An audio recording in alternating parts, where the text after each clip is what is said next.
이 방송을 듣고 계신 모든 분들과 시청자 여러분께 권하고 싶습니다. 여러분이 무슨 일이 일어나고 있는지 파악하려고 할 때 정부, 즉 미국 정부가 이 전쟁에 대해 여러분에게 하는 말은 모두 거짓말이라고 생각하십시오.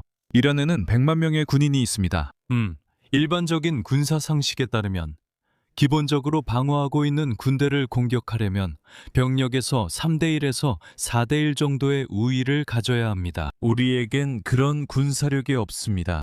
정권 교체를 강제로 이끌 만큼 여러분, 오늘 스튜디오에 다시 모시게 되어 정말 영광입니다. 전 CIA 분석가이자 전쟁과 CIA 그리고 미국 정부의 실제 운영 방식에 대해 놀라운 통찰력을 가진 레리 존슨 씨를 모셨습니다.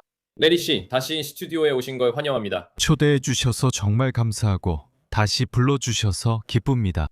정말 그렇죠, 레리 씨. 커뮤니티 팬들로부터 많은 피드백을 받았고 다들 이란 관련 최고의 인터뷰였다고 하셨어요. 그리고 이 상황이 전개되는 걸 보면서 이런 생각이 들었어요. 레리 씨를 다시 스튜디오에 모셔야겠다. 새로운 일들이 너무 많이 생기고 있고 매일매일 계속 변화하고 있으니까요. 레리 씨, 주말을 앞두고 전쟁이 격화되는 상황에 대해 어떻게 생각하시는지 궁금합니다. 지금 중동에서 벌어지고 있는 이 새로운 전쟁이 2주가 다 되어가는데 현재 가장 먼저 드는 생각이 무엇인지 궁금합니다. 네, 이제 전쟁이 3주 차에 접어들었습니다. 테헤란 시간으로 보면 지금이 3주째입니다. 지금은 밤 12시 30분입니다. 즉, 이란에서는 전쟁 3주차가 시작됐습니다. 청취자 여러분과 이 방송을 보고 계신 모든 분들께 말씀드리고 싶습니다. 지금 무슨 일이 일어나고 있는지 파악하려고 할 때 미국 정부가 이 전쟁에 대해 여러분에게 말하는 모든 것은 거짓말이라고 생각하십시오. 한 가지 예를 들어보겠습니다. 오늘 KC-135라는 공중급유기가 추락했다는 소식이 발표됐습니다. 이 비행기는 F-35와 같은 전투기를 공중에서 급유하는 데 사용되는 기종입니다. 더 이상 묻지 마세요. 단순 추락입니다. 격추 아니에요. 추락했습니다. 좋아요. 보세요. 15살 이상의 대부분의 미국인들, 비행기가 이륙할 때 엔진이 고장나거나 너무 무겁거나 뭐 그런 이유로 추락할 수 있다는 걸 압니다. 그래서 이륙하다가 추락하는 거죠. 착륙할 때도 비행기에 기계적인 문제가 있으면 추락할 수 있습니다. 예를 들어 앞바퀴가 내려오지 않는다든지 그런 경우죠. 하지만 보통 비행기는 그냥 하늘을 날다가 갑자기 추락하지는 않습니다. 갑자기 땅으로 곤두박질 치는 일은 거의 없습니다. 전쟁부가 말하지 않는 사실은 그 비행기가 격추당했다는 겁니다. 그리고 그 뒤를 따르던 또 다른 KC-135가 있었는데 그 비행기는 비행기를 격추시킨 지대공 미사일을 목격했습니다. 그들은 미사일이 발사되는 것을 봤고 뒤따르던 비행기는 스스로 격추당하지 않기 위해 회피 기동을 할 수 있었습니다. 그래서 그 비행기는 격추되었습니다. 방공 시스템에 의해. 펜타곤은 그걸 말하고 싶어 하지 않아요. 아니면 알다시피 그들은 그렇게 하고 싶지 않아요. 세상에 우리가 모든 방공 시스템을 완전히 제압하지 못했고 여전히 취약점이 남아있다는 걸 인정해야 하니까요. 게다가 상황을 더 악화시키는 것은 이로 인해 전투로 인한 총 사망자가 이제 14명으로 늘어났다는 점입니다. 보시다시피 단순한 사고였으면 전투로 분류되지 않았을 겁니다. 끔찍한 사고였냐고요? 사실 아니었습니다. 그들은 그 점에 대해 거짓말을 하고 있습니다. 그들은 사상자 수를 속이고 있습니다. 우리는 일주일 전 수요일에 독일의 란트스툴 지역 의료센터가 슈투트가르트 북서쪽에 위치한 그곳에서 경고를 발표한 것을 봤습니다. 그곳에서 기본적으로 임신해서 그 병원에서 출산할 예정이었던 여성들에게 메모를 발행해서 출산은 이지라고 했습니다. 산과 서비스가 중단됐다고요. 그래서 산부인과 의사들은 주요 임무에 집중해야 한다며 그곳에서 일하지 않게 됐습니다. 그럼 주요 임무가 뭔데요? 메모에는 그렇게 적혀 있지 않았지만 주요 임무는 전투 부상자 수집센터로서 전투 부상자들을 모으는 곳입니다. 그리고 그들이 야전병원에서 즉각적인 치료를 받은 후에는 치료를 받고 안정화되기 위해 란트스툴로 이송됩니다. 그리고 그들이 안정화되면 란트스툴에서 메릴랜드에 있는 앤드루스 공군기지로 이송되고 거기서 다시 메릴랜드 베데스다에 위치한 월터 리드 메디컬 센터로 옮겨집니다.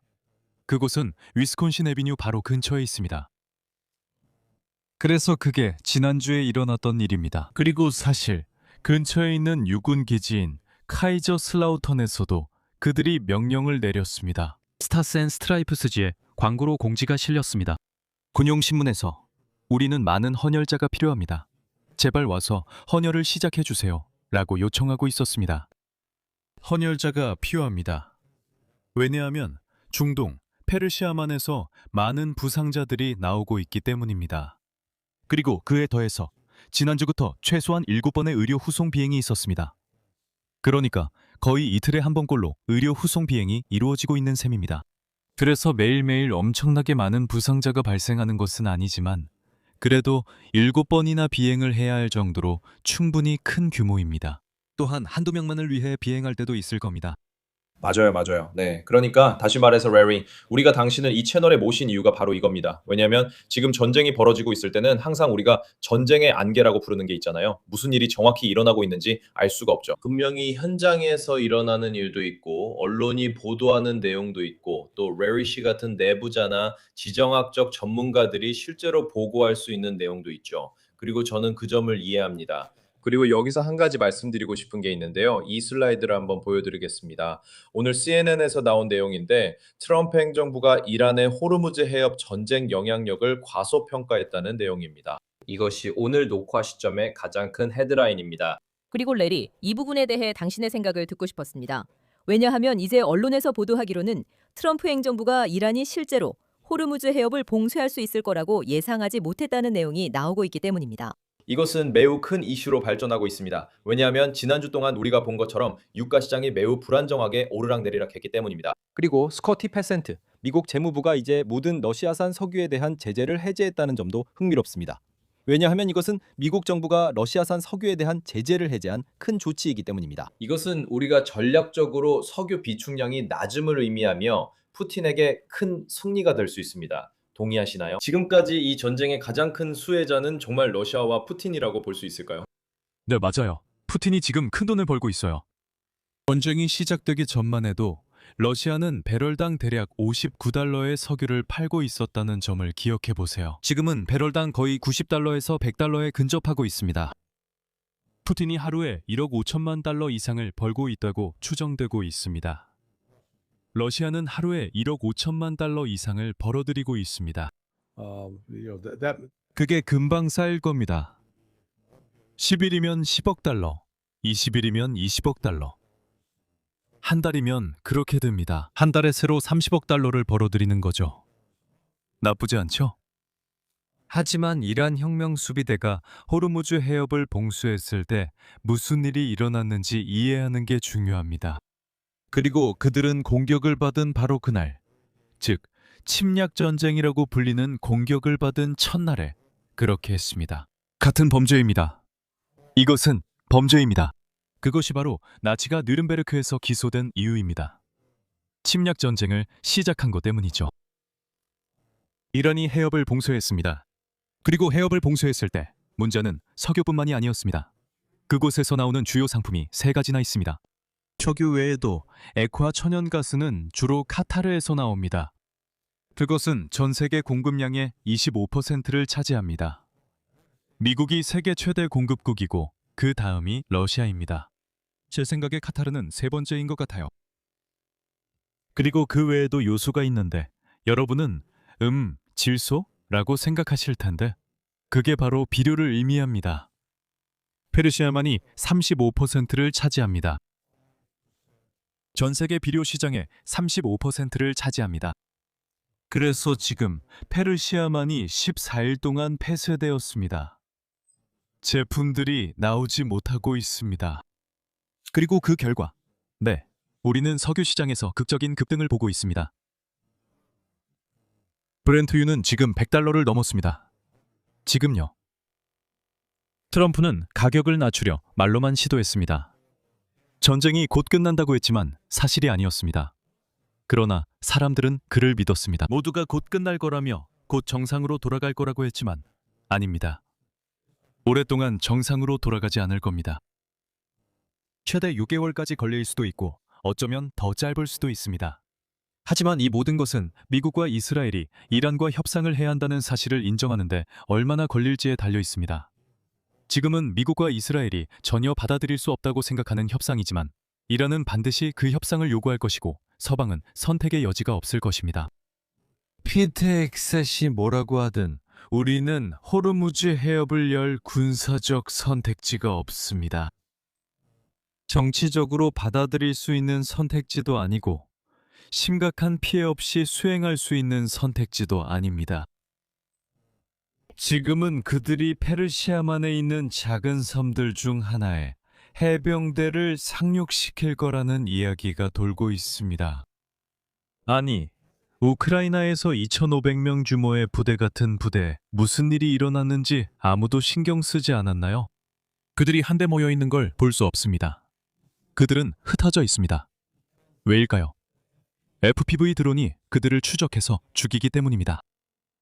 그러니까 미국이 그런 섬들 중 하나에 미군을 배치할 만큼 어리석다면 미사일과 포병은 말할 것도 없고 이란제 드론에 의해 전멸당할 것입니다. 그 무기들은 또한 그 위치들까지 도달할 수 있습니다.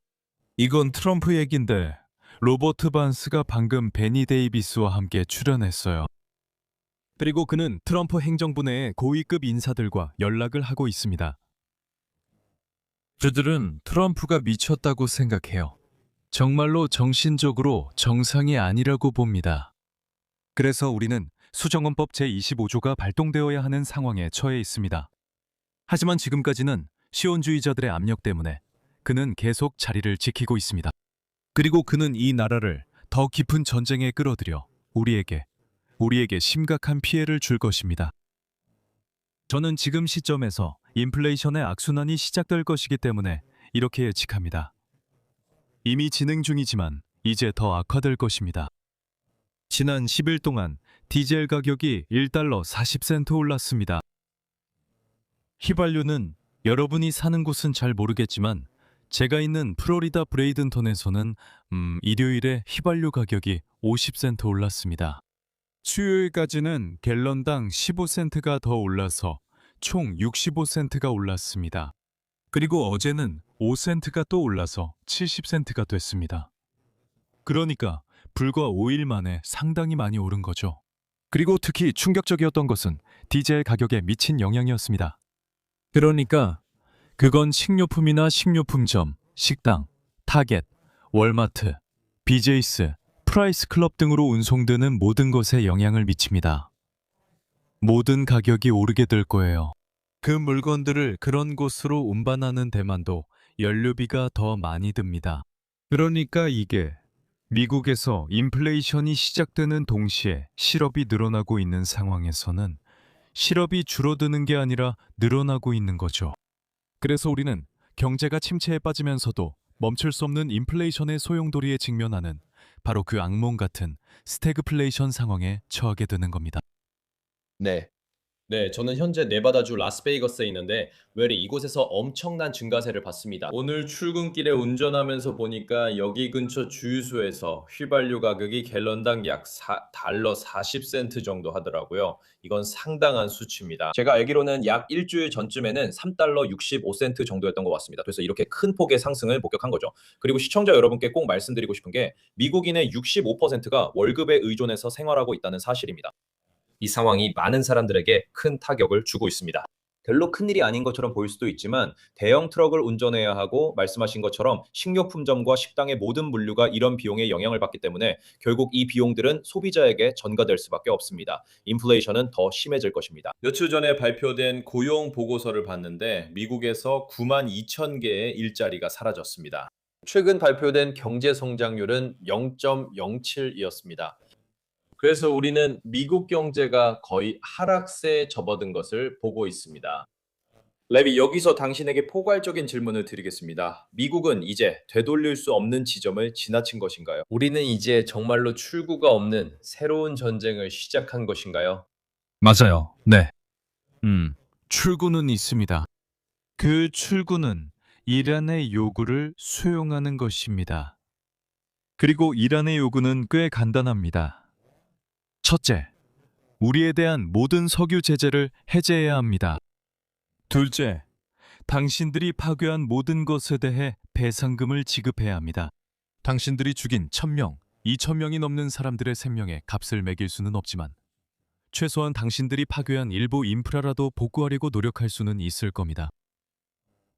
그리고 셋째, 페르시아만에서 당장 나가십시오. 더 이상 이곳에 머물면서 우리를 위협하거나 군사작전을 펼칠 수 없습니다. 우리는 지금 사우디아라비아, 쿠웨이트, 카타르, 그리고 아랍에미리트에 가해지고 있는 피해의 규모를 완전히 파악하지 못하고 있습니다. 특히 아랍에미리트와 카타르는 가장 큰 피해를 입게 될 것입니다. 왜냐하면 두바이와 도하는 두 중심지가 되었기 때문입니다. 전 세계의 부유층, 즉 제트족과 백만장자들이 세금이 없기 때문에 그곳에서 살기 위해 모여들었기 때문입니다. 날씨도 꽤 괜찮았어요. 그리고 정말 덥더라도 적어도 실내에 들어가서 에어컨이 나오는 쾌적함을 누릴 수 있었죠. 그들은 그 사회가 얼마나 취약한지 몰랐어요. 그들은 말 그대로 아주 얇은 생명줄 위에서 살고 있었던 거죠. 그리고 이제 걸프가 막히면서 식량 공급도 끊겼어요. 그래서 우선 신선한 식품을 들여오는데 어려움이 있을 거예요. 그들은 물의 담수화에 의존하고 있습니다. 서방은 그것이 좋은 생각이라고 생각했죠. 미국이나 이스라엘이 이란의 담수화 시설을 공격했지만 이란은 보복하지 않았습니다. 예전엔 석유 저장소를 공격하면 상대도 똑같이 보복했죠. 눈에는 눈, 이에는 이였습니다. 그들은 자제해왔습니다. 제 생각에 그 이유는 담수화 시설을 파괴하면 수백만 명이 목마름으로 죽을 수 있다는 걸 알았기 때문입니다. 그들은 더 이상 물을 받지 못해 진정한 인도주의 위기가 올 것입니다. 그래서 지금까지 이란은 그것을 피하고 있습니다. 하지만 이제 미국이 이 지역에서 군사작전을 지속할 수 있는 능력은 끝났습니다. 이제 그들은 다른 지역에서 해야 합니다. 그래서 그들은 계속해서 이란을 맹폭하고 있습니다. 흥미로운 점 중 하나는 이제 F-35 대신 B-2 폭격기를 사용해서 폭탄을 투하하고 있다는 것입니다. 그리고 그 이유 중 하나는 최근 격추된 것 외에도 여러 대의 공중급유기를 잃었기 때문입니다. 이라크에서요. 그들은 프린스 술탄 공군기지에서 최소 5대의 다른 공중급유기를 잃었습니다. 그러니까 아시다시피 이란 국경을 오가는 항공기에 급유하는 데 필요한 이 공중급유기들을 상당히 많이 잃은 셈입니다. 그래요. 이것만 추가하겠습니다. 여기 뉴욕타임스에서 가져온 그래프를 추가할게요. 매일 공격받은 선박의 종류를 자세히 보여줍니다. 이 분쟁 초기에 이란이 확실히 유조선을 노렸다는 걸 볼 수 있습니다. 그 다음에는 벌크선이나 컨테이너선으로 바뀌었죠. 최근 며칠 사이에 벌크선, 컨테이너선, 그리고 말씀하신 유조선에 대한 공격이 크게 증가한 것을 볼 수 있습니다. 그래서 어떤 종류의 선박이 실제로 공격을 당했는지 이 그래프를 보면 그들이 이런 일을 해낼 수 있다는 게 정말 놀랍습니다. 군사적인 관점에서 좀 더 듣고 싶은데요. CIA 분석가로서 이 분야가 전문이신 걸로 알고 있습니다. 그리고 지금 사용되고 있는 무기들에 대해 좀 더 자세히 말씀해 주셨으면 합니다. 이란이 아직 보유하고 있는 무기, 그들이 무엇을 하고 있는지, 그리고 미국과 이스라엘이 그것에 어떻게 대응하고 있는지에 대해서요. 미국과 이스라엘이 탄약이 부족한 상황인가요? 이 작전을 계속할 수 있는 탄약이나 무기가 부족해지고 있는 건가요? 그러면 공격과 방어를 분리해서 생각해 봅시다. 방어 측면에서는 패트리어트 미사일이 있는데 사실상 그 미사일은 다 소진된 상태입니다. 더 이상 남아있지 않고 PAC-3 미사일도 없는 것 같습니다. 제가 알기로는 어느 기지인지는 밝힐 수 없지만 최소한 한 기지는 방공 무기를 모두 소진한 것으로 알고 있습니다. 그리고 패트리엇이나 텟, 즉 고고도 미사일 방어 체계에 대한 효과에 관한 온갖 과장된 주장에도 불구하고 실제로는 매우 효과가 없었습니다. 저는 과거로 돌아가 연간 생산량을 계산해 봤습니다.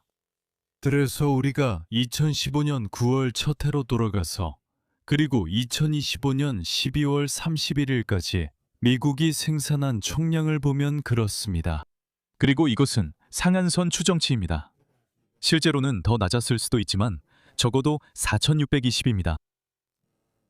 PAC-3 미사일입니다. 계산을 해보면 들어오는 표적마다 2발의 미사일을 발사한다고 했을 때 2310개의 미사일을 요격할 수 있다는 뜻입니다. 그러니 계산에는 동의합니다. 글쎄요, 우크라이나에 패트리엇 미사일을 배치했고 패트리엇 미사일이 러시아 미사일을 격추했다고 합니다. 러시아는 지금까지 12,000발이 넘는 탄도미사일과 순항미사일을 발사했습니다. 패트리엇 미사일이 격추할 수 있는 모든 미사일을 격추했다 하더라도 여전히 약 10,000발의 미사일이 통과했다는 뜻입니다. 그러니까 우리는 말하자면 개소리 같은 이런 방공 시스템이 얼마나 효과적인지에 대한 거짓말을 듣고 있는 겁니다. THAAD도 마찬가지입니다. THAAD는 연간 79, 80기 정도 생산하는데 한 기당 1,200만에서 1,300만 달러 정도입니다. 그리고 들어오는 표적 하나에 2발씩 발사해야 합니다. 80기를 생산해도 40개 표적만 대응 가능합니다. 지금까지 이란은 1,000발이 넘는 미사일을 발사한 것으로 보입니다.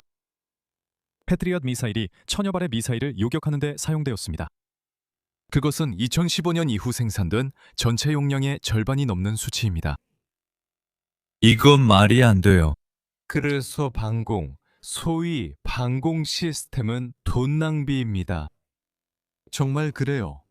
수백만 달러를 쓰면서 50에서 5만 달러짜리 드론을 격추시키는 건 정말 말도 안 됩니다.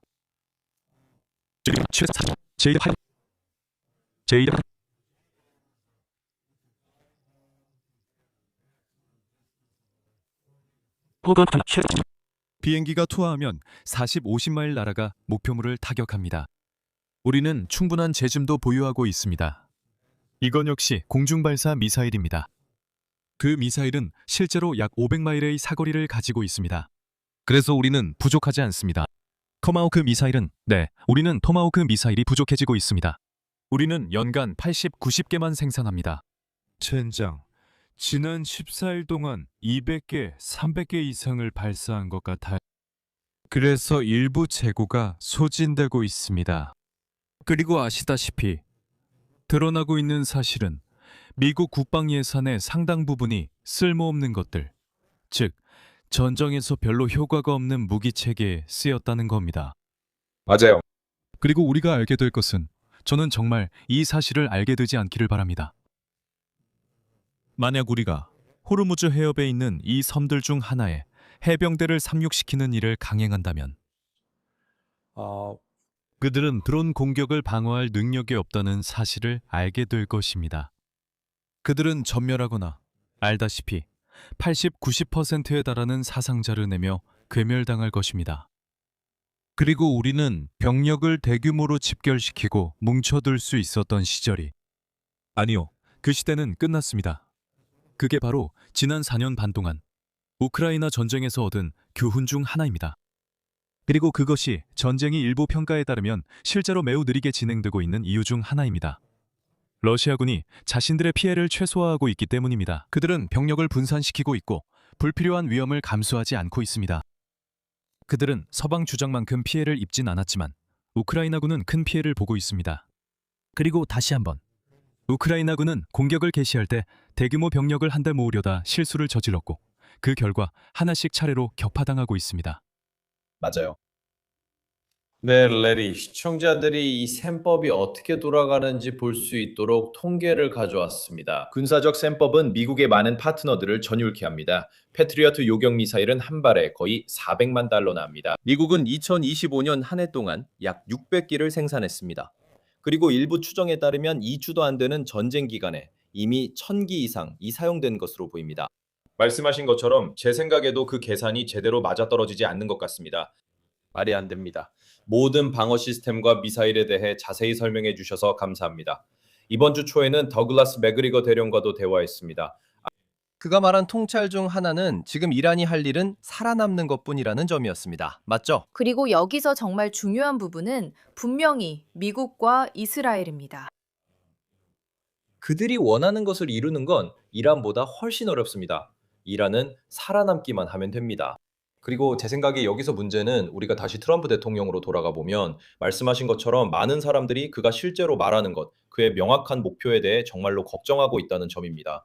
캠페인 초반에는 정권 교체가 목표였습니다. 그것이 실제로 명확하게 제시된 목표였죠. 하지만 아주 빠르게 그 목표에서 벗어났습니다. 이제는 정권 교체가 아니라는 겁니다.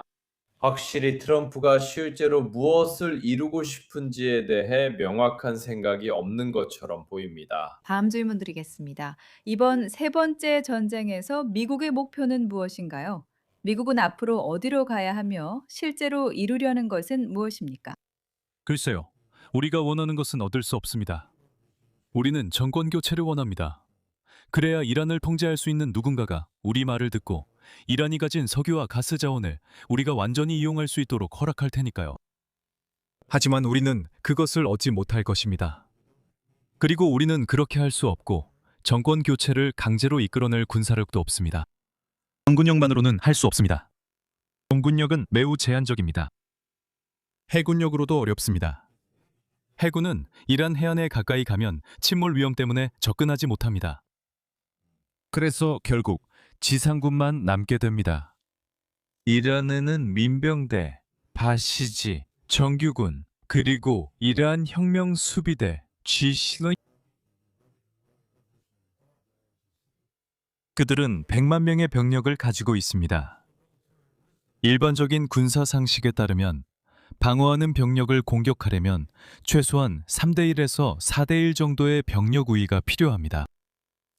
그 말은 우리가 300만에서 400만 명의 병력이 필요하다는 뜻입니다. 우리는 전 세계적으로 47만 2천 명의 육군 병력을 보유하고 있습니다.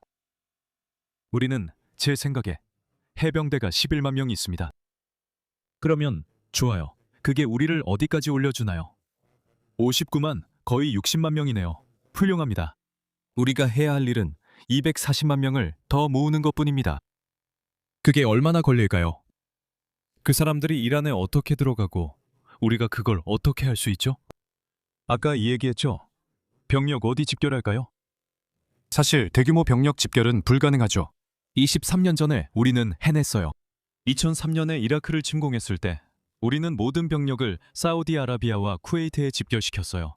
그들은 스커드 미사일이 날아올까봐 걱정했는데 실제로 스커드 미사일 한 발이 날아와서 피해를 입혔고 몇몇 사람들이 목숨을 잃었어요.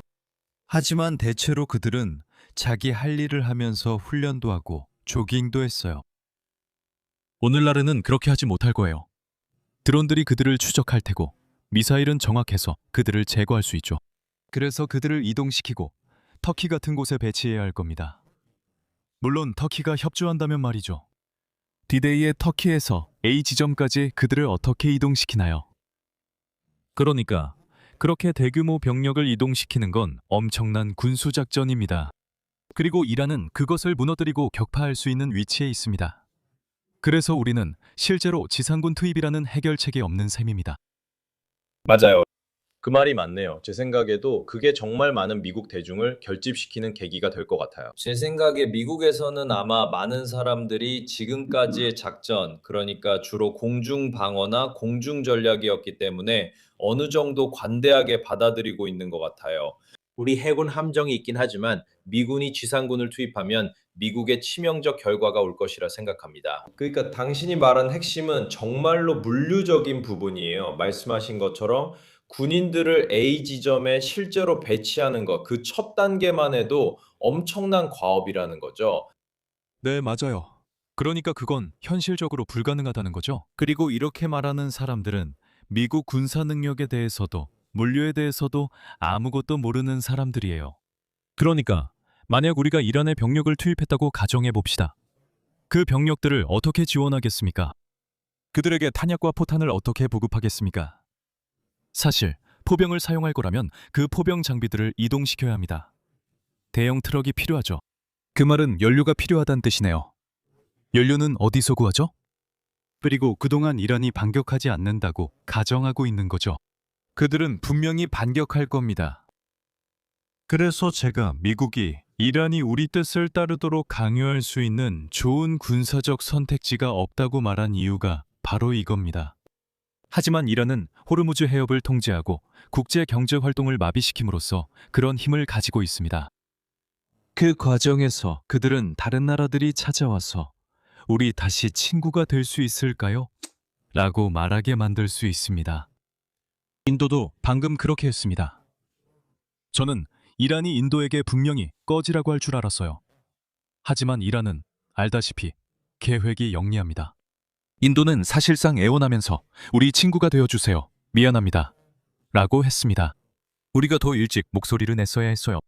그리고 이란은 알겠어요. 그럼 우리가 당신들과 협력하겠습니다. 라고 말했습니다. 전액 부담하셔야 하지만 협력하겠습니다. 그래서 이란은 자신들의 경제를 살리기 위해 다른 나라들과 관계를 맺으려고 할 것입니다. 하지만 이란이 여러 나라들이 석유를 반출하도록 허용하더라도 여전히 전 세계 공급에 상당한 차질이 생기는 것입니다. 그리고 석유뿐만 아니라 액화 천연가스와 비료도 마찬가지입니다. 이 세 가지가 전 세계 경제에 삼중고를 안겨줄 것입니다. 하지만 몇몇 국가는 잘하고 있습니다. 러시아는 그 세 가지 모두에서 주요 수출국이기 때문에 막대한 돈을 벌어들이고 있습니다. 맞아요. 레리, 중국에 대해 여쭤보고 싶은데요. 왜냐하면 우리는 이 전쟁이 이란에 관한 것이 아니라는 말을 구체적으로 들었기 때문입니다. 이스라엘에 관한 것도 아니고 뭐 그런 게 아니라 사실 이 전쟁은 미국이 중국의 경제 발전을 차단하려는 것이라는 이야기가 있습니다. 그리고 분명히 이란에서 나오는 많은 석유가 중국으로 간다는 점도 있죠. 그 가설에 대해 당신의 생각을 듣고 싶습니다. 맞죠? 이 전쟁이 이란보다 중국과 더 관련이 있다고 생각하시나요? 이에 대해 어떻게 생각하세요? 아니요. 이 전쟁은 오직 이스라엘의 안보를 위한 것입니다. 그리고 중국에 대한 많은 분석들은 그냥 잘못된 것입니다. 사람들은 중국이 페르시아만산 석유에 의존한다고 생각하지만 사실이 아닙니다. 많은 양을 수입하지만 전체 소비량을 보면 그렇지 않습니다. 그리고 전체 소비량 중에서 그 비중은 적습니다. 약 8% 정도입니다. 알겠습니다. 그래서 중국도 자체적으로 석유를 생산하고 과거에는 석유를 수출하기도 했습니다. 이제 그들은 수출을 중단하고 전량을 국내 소비용으로 저장합니다. 그리고 제 기억에 세계에는 또 다른 나라가 있는데 중국의 북쪽 국경에 있는 나라입니다. 그 나라는 아마 러시아라는 이름일 겁니다. 그리고 제 기억에 러시아에는 석유와 천연가스가 조금 있는 것 같습니다.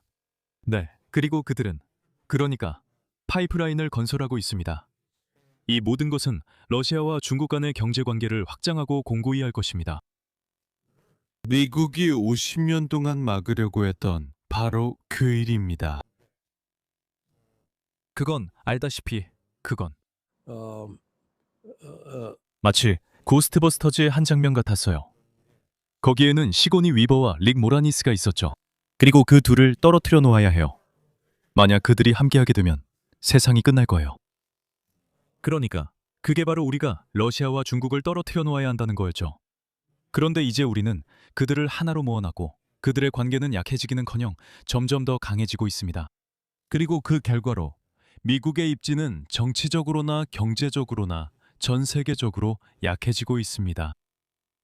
네, 그러니까 레리 방금 말씀하신 것에 대해 좀 더 얘기해 보자면 정말 그런 건가요? 지난 몇 년 동안 우리는 새로운 현상이 등장하는 것을 봤습니다. 그것이 바로 신세계 질서 혹은 다극화된 세계라고 해야겠죠. 즉 다극화된 세계입니다. 제 생각에 2차 세계대전 이후 수십 년 동안 미국이 거의 모든 것을 통제하며 세계에 큰 영향력을 행사한 단극화된 세계였습니다. 지난 5, 7년 동안 우리는 이런 다극화된 세계로의 전환이 매우 빠르게 진행되는 것을 봤습니다. 이제 중국 같은 나라가 초강대국이 된 것이죠. 중국은 이제 미국과 동등한 수준에 있으며 국제 무대에서 자리를 원하고 있습니다. 이것이 정말로 그 변화를 가속화시키는 걸까요? 그러니까 이제 단극화된 세계는 끝났다고 말할 수 있을까요? 이제 다극화의 시대가 온 겁니다. 그리고 이번 전쟁으로 인해 우리 세계의 미래는 영원히 바뀌게 될 것입니다. 미국의 지배는 끝났습니다. 그럼 이제 세계 10대 은행을 살펴보겠습니다.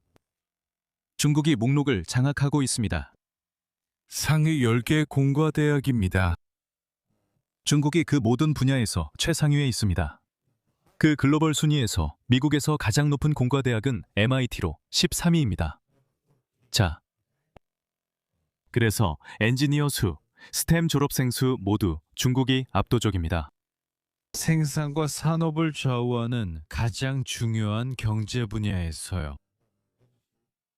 중국은 미국을 훨씬, 아니, 비교도 안 될 만큼 앞서고 있습니다. 중국은 주요 원자재 공급망을 통제하고 있습니다. 미국은 더 이상 그렇지 않습니다.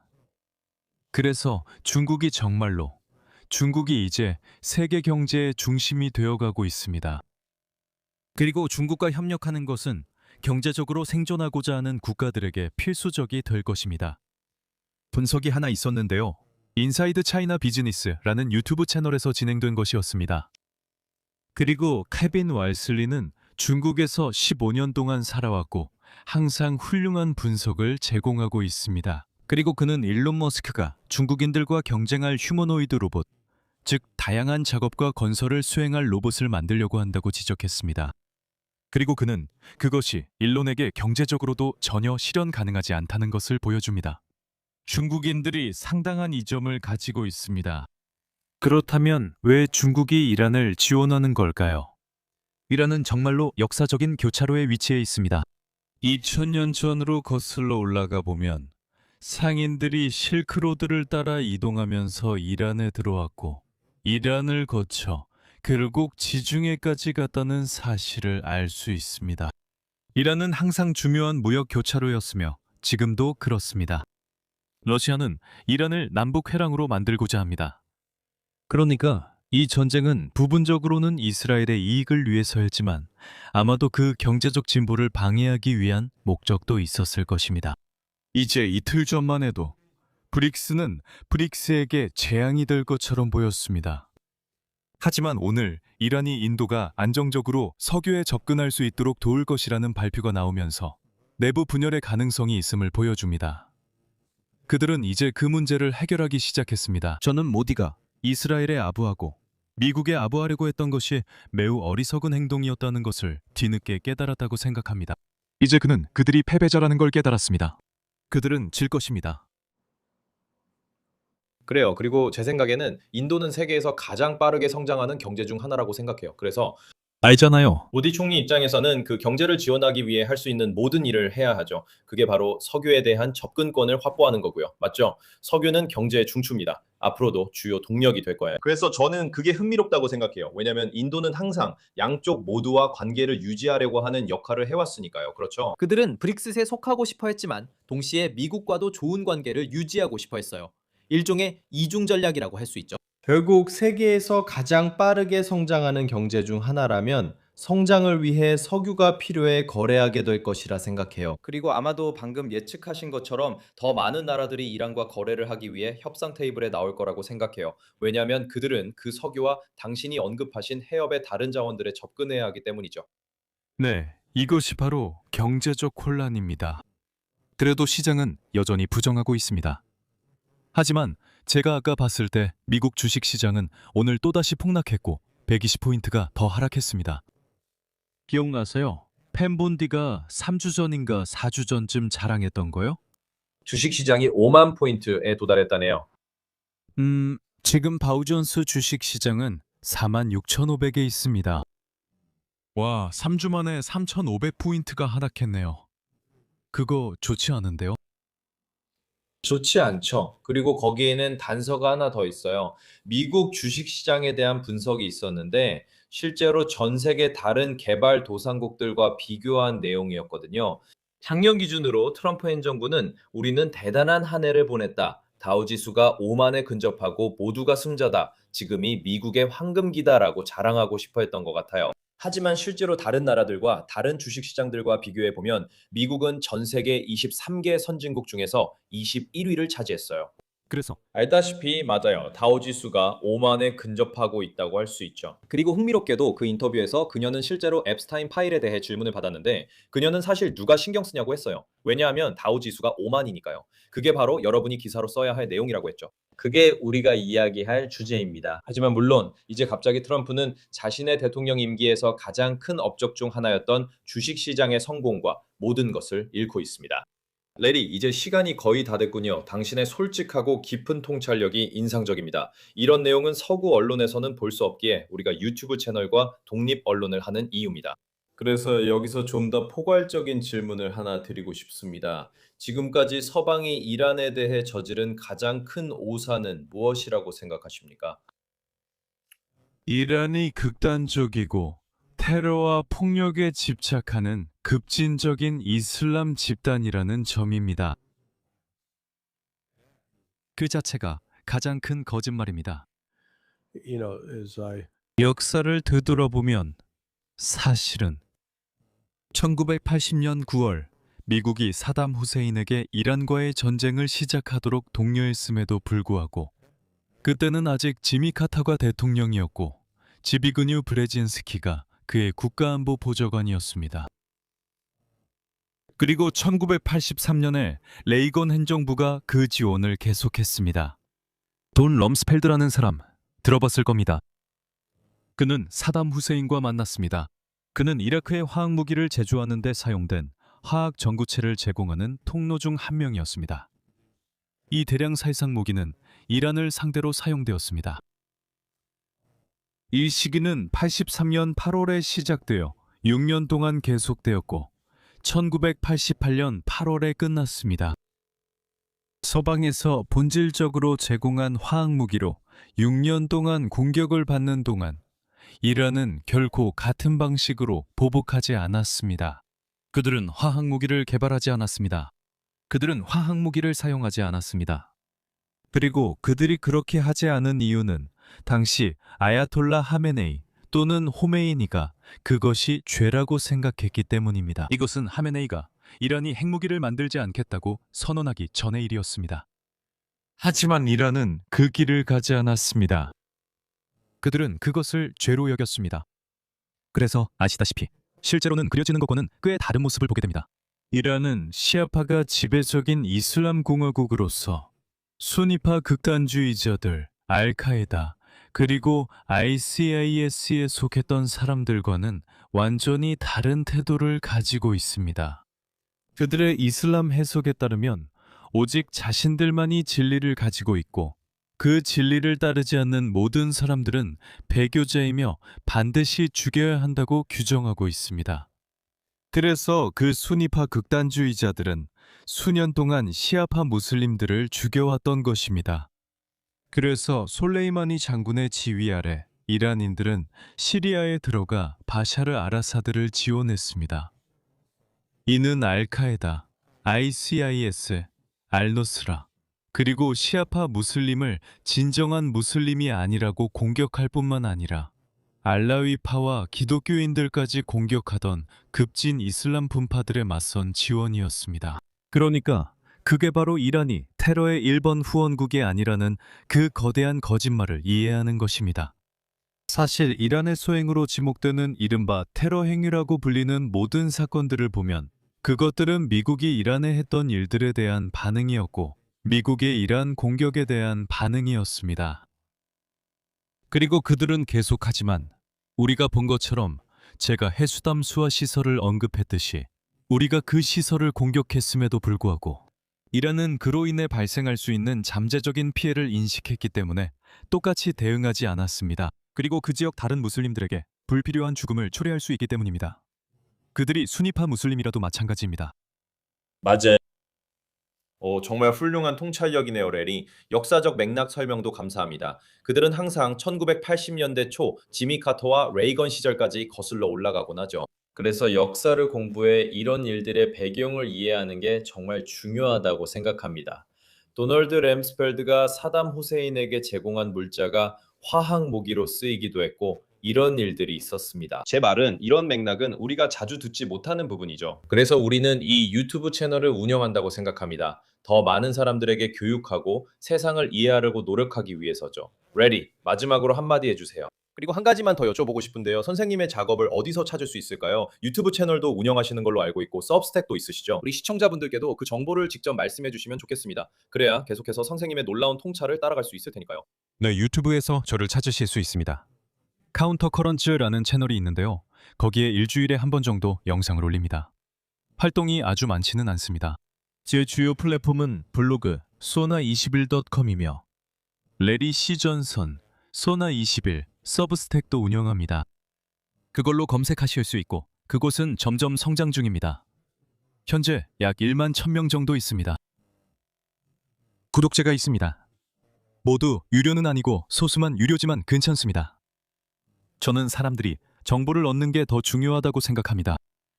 알다시피 말씀하신 대로 1980년에 무슨 일이 있었는지 아마도 그 시기에 태어나셨을 것 같은데요. 그래서 기억을 못 하실 겁니다. 하지만 저는 그때 막 20대 후반에서 30대 초반이었거든요. 그래서 저는 그때를 기억합니다. 그리고 그때 무슨 일이 있었는지, 역사적으로 어떤 일이 벌어졌는지 기억하죠. 또 우리가 어떻게 조종당하고 속았는지도 기억합니다. 그래서 지금 제가 하려고 하는 것은 그 조작과 속임수에서 벗어나서 다른 방향으로 가려고 하는 겁니다. 미국 국민들은, 제 생각에 미국인들은 본질적으로 선한 사람들입니다. 그들은 연민을 가질 수 있는 사람들입니다. 정말 그렇습니다. 하지만 정부에 의해 잘못 인도된 건 도널드 트럼프만의 문제가 아닙니다. 제 말은 이건 예전부터 계속됐고 트럼프, 바이든, 오바마, 부시, 클린턴 모두 마찬가지였습니다. 알다시피 그들 모두가 일종의 딥스테이트의 노예였던 거죠. 그리고 그 과정에서 불필요한 전쟁에 계속 우리를 끌어들이고 있습니다. 저는 미국인들이 전쟁에 질리고 다른 나라를 침공하는 것에 질렸으면 합니다. 생명을 존중합시다. Let's promote 사람들을 빼앗아가는 것이 아니라 사람들에게 이익이 되는 것을 증진합시다. 네, 정말 아름다운 말씀이네요. 시청자분들을 위해 레디의 웹사이트, 유튜브, 서브스택 등 필요한 모든 링크를 아래에 남겨드리니 참고해주세요. 레디, 저희가 좋은 피드백을 받았고 앞으로도 꼭 다시 프로그램에 모시고 싶어요. 계속 연락해요. 그리고 다시 한번 정말로 보여주신 통찰력에 감사드립니다. 그리고 마지막 말씀에 전적으로 동의합니다. 오늘 방송을 그 말로 마무리하고 싶습니다. 여러분, 우리는 세상에 단 하나뿐인 세계를 가지고 있고 정말로 단 하나뿐입니다. 그러니 우리가 함께 협력하고 서로의 차이를 포용할 방법을 찾아야 합니다. 우리는 다양한 종교, 문화, 국적을 가졌지만 하나의 세상에 사는 인간입니다. 잘 살아갈 방법을 찾아야 합니다. 저도 정말 동의합니다. 우리는 미국 국민들과 전 세계에 지금 무슨 일이 일어나고 있는지 계속 알리고 평화를 가져오기 위해 노력해야 합니다. 정말 감사합니다. 천만에요. 감사합니다. 저야말로 영광입니다.